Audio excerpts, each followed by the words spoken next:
So what are you actually getting in the Wisefab OEM knuckle kit? Well, it's actually pretty obvious. You're going to get these knuckles, which are the same knuckles as in the Pro kit. You're going to get these tie rod ends, or sphericals as we call them, and they're the ones that are going to go into the knuckle over here for the tie rods. And obviously this knuckle has the Ackerman adjustment, like you guys know from the E90 and all these other cars that we have kits for, S chassis, the Z's of course, and these different spacers come with it. And as you can see, the more teeth they have, the more offset this center hole is. I did a special video about the whole Ackerman thing, so you can check that out. It's also in the S14 video. One other thing that's super important is the position of this bolt, which connects the lower control arm to the knuckle. This position is for the OEM arms. That position is for the Wisefab arms. If you use the wider blue arms from the Pro kit, you put this bolt in that hole, and the way it sits right now is correct for use with the OEM arms. I like using new bolts for this. These are 40mm thread. If you oppose them to the factory ones that are a little bit longer, because the knuckle is a little bit thicker because it's aluminum cast and this is a steel knuckle. So that's 50mm versus 40mm, and these are M12 by 1.75, and of course you want to have them in 12.9 strength. These other pieces go into the original upper arm, and they have the same system as you may know from the E46. So that basically is going to allow you to run this spherical with the OEM arm. These are the press-in sphericals for the lower control arm. They press in, a little circlip goes on top over here. That's obviously provided. I just already installed it. And yeah, so that's basically the contents of the kit. So you're converting the whole control arms outside to uniball, and what you need to purchase are these guys, which are tie rods, inner tie rods, and I don't know if you guys can see the number that's on them, and that's the tie rod for Corvette C4, because that's a little bit longer than the C5 and C6 tie rod. So that's required when you run the OEM arms on the Wisefab knuckle kit, but they're not included, so make sure that you get them. And yeah, let's install this this kit. And it's obviously very important to read the instructions, because these guys in Estonia, they've done a pretty good job with all the instructions, so make sure you read them. And I know a lot of guys are like, oh no, instructions, I never read instructions. It's super important for this kit to read the instructions, so you do everything right. So let's have a look how this is going to go.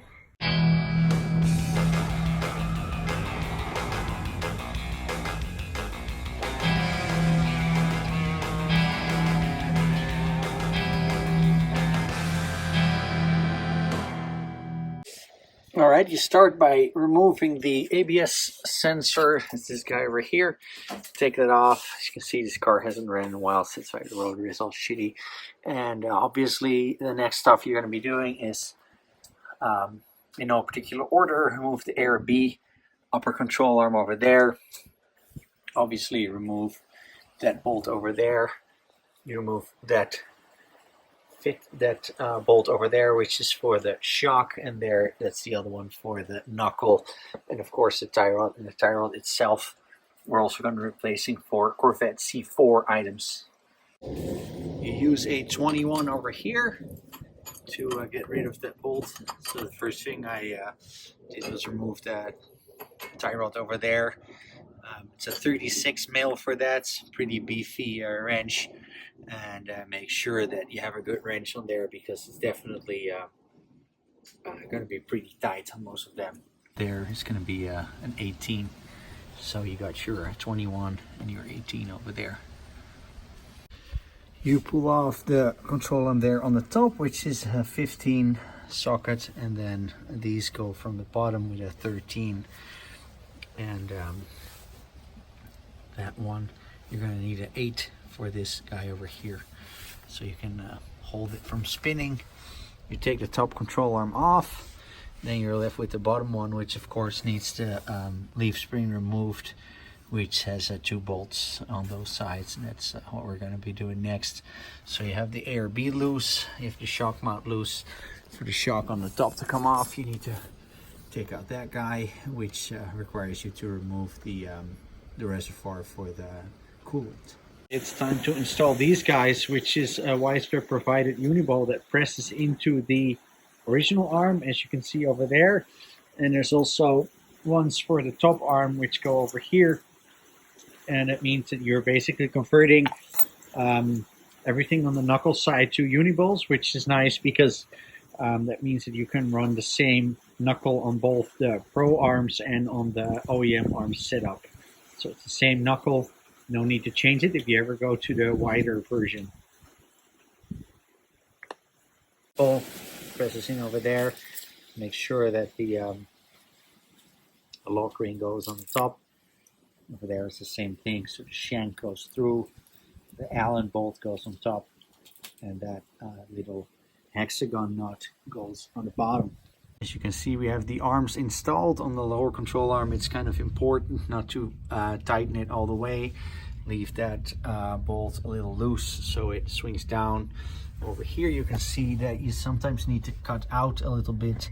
It depends a little bit on which control arm you're running, but you kind of like cut it out like that. There you can see the original one on that side over there, but the one here closest to the camera, that's been cut out. It sometimes differs between different control arms how far you have to cut it, but that's where otherwise the knuckle is going to be hitting, so that's where you're going to chop that off a little bit. And yeah, this arm contains the bushing that we put in there with the nylock nut over there, and there's where it's obviously going to get the Allen bolt going in there. So these are 15s, and that's both are 21s.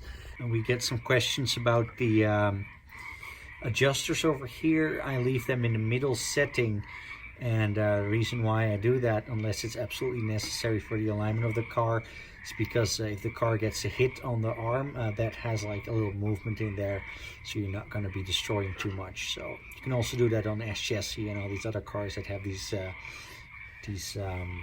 eccentrics. Now, the way I like to fit these things is you put on the coilover first, and you put that in the correct height. And I engage about 30 mil into the body, so a little over an inch. Put the coilover in first in the bottom, then you move it out to this point. Make sure that this is in this orientation and not in that orientation, because it's designed to have this lateral movement. And once you have the shock secured on there, then you put this control arm on, and that's going to leave this one a little bit too low to go on. Put the through bolt in over there, and then you jack it up. It's going to go in here, so that's the easiest way to do it. And yeah, also put in the tie rods first, and it's a really good idea to do both tie rods first, so you don't have to keep moving the rack around, because you can only tighten them once it's all the way to the left. So you move this one all the way to the left, you put the tie rod in, then you move it all the way to the right, and you put the other tie rod in on the other end. Make sure to lubricate these threads, and because you're going to be adjusting them, and in this case we're going to be setting the Ackerman washer in the 0 position, which is not 0 Ackerman, people. I get that all the time. I've asked people what Ackerman setting are you on, and they're going to say I'm on 0 Ackerman. This is not 0 Ackerman. This is the washer with the hole in the middle. It's nothing to do with 0 Ackerman. Ackerman's going to be, if you're moving this inboard, so you use the washer that pushes this to that position, then you're going to be having less Ackerman, and if you move it in that direction, you're going to have more Ackerman.